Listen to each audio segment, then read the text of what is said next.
So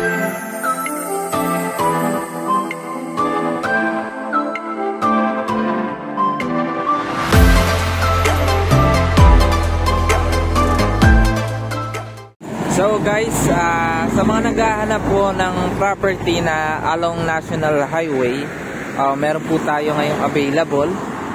So ang sukat lang po nito ay 3,190 square meter along National Highway po yan. So dito, ayan na po yung barangay po. Wala na tayong tago-tago. Ayan po, Barangay Biñas po yan, Calauag, Quezon.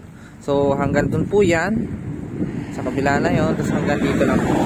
Ayan po. So malapad-lapad din naman po yung frontage niya sa highway. So kung sa town proper naman po ng Calauag, ang biyahe po natin dito ay nasa 15 minutes po siguro.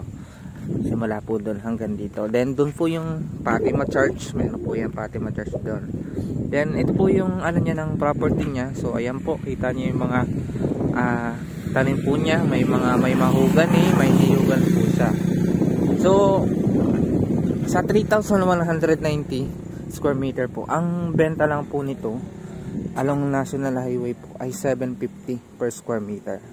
So ang medyo, kaya lang po siya medyo mura po, kumbaga hindi pa siya nataas ng per K ang square meter kasi po ito yung medyo pababa po.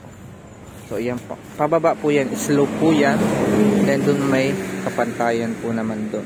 Kumbaga kung sakali gagawing business po ito, negosyo, ay kailangan pong i-develop po. Yan. Simula po yan sa pababa po, slope na po siya, hindi po siya dikit na pantay po ng highway. So yun po siya, pababa lang siya. So maganda na din naman po ang titulo nito. Ito ay TCT na po, blue title na din po. Yan po, along highway. So wala pang K ang square meter nito, 750 lang po. Papasokin po natin loob ng property. So doon po yung hangganan po niya. Tas dito po, so nasa 40 meters po ang frontage niya sa highway. So dito po yung pababa. Dito muna tayo dadaan.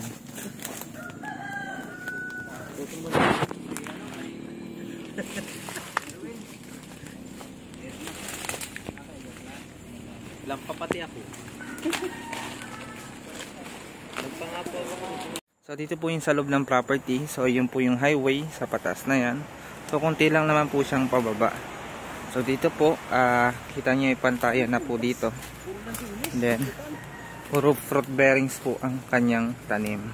So may ilang niyog pa din naman po na namumunga. So yan po. Dito ay pababa. So may source na din naman po dito ng kuryente at tubig. Kaya wala na po tayong problema sa mga gagamitin po natin pang daily use. Sa pababa. So kasama natin po yung sa relatives po ng seller sa pababa.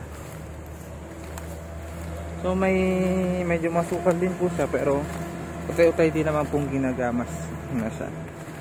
So maganda yung property niya for business at bahay din naman po na pwede kayong mag-alaga po ng mga pwede kayong mag konting kambing,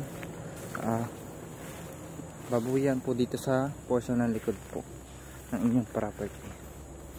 So dito sa kabila na ito, kita naman natin yung boundaryhan dito kasi may bakod na po yung kabila na dyan.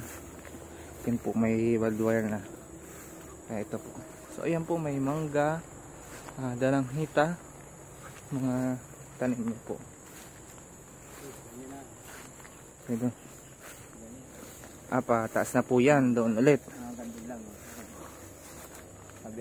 Tabihan niya, may bakod din diyan. Dito. So malawak dito ang portion niya dito. Mga bakod na yan. Tapos dito, ang portion niya dito hanggang dito din. Parang pa ganyan. Parang pa stylish na, parang P. Parang gano'n. So yun daw po yung ano ng kanyang property. So mataba din naman ang lupa dito. So nakakita na po ako ng dalanghita. Ang dalanghita yan dyan, kita na. Malalaki yung dalanghita. Diba? So yun, kung magustuhan nyo po itong property, sasamahan na mo naman po kayo para dito i-check yung property. So hanggang doon po yan. So nililinisan din naman na po.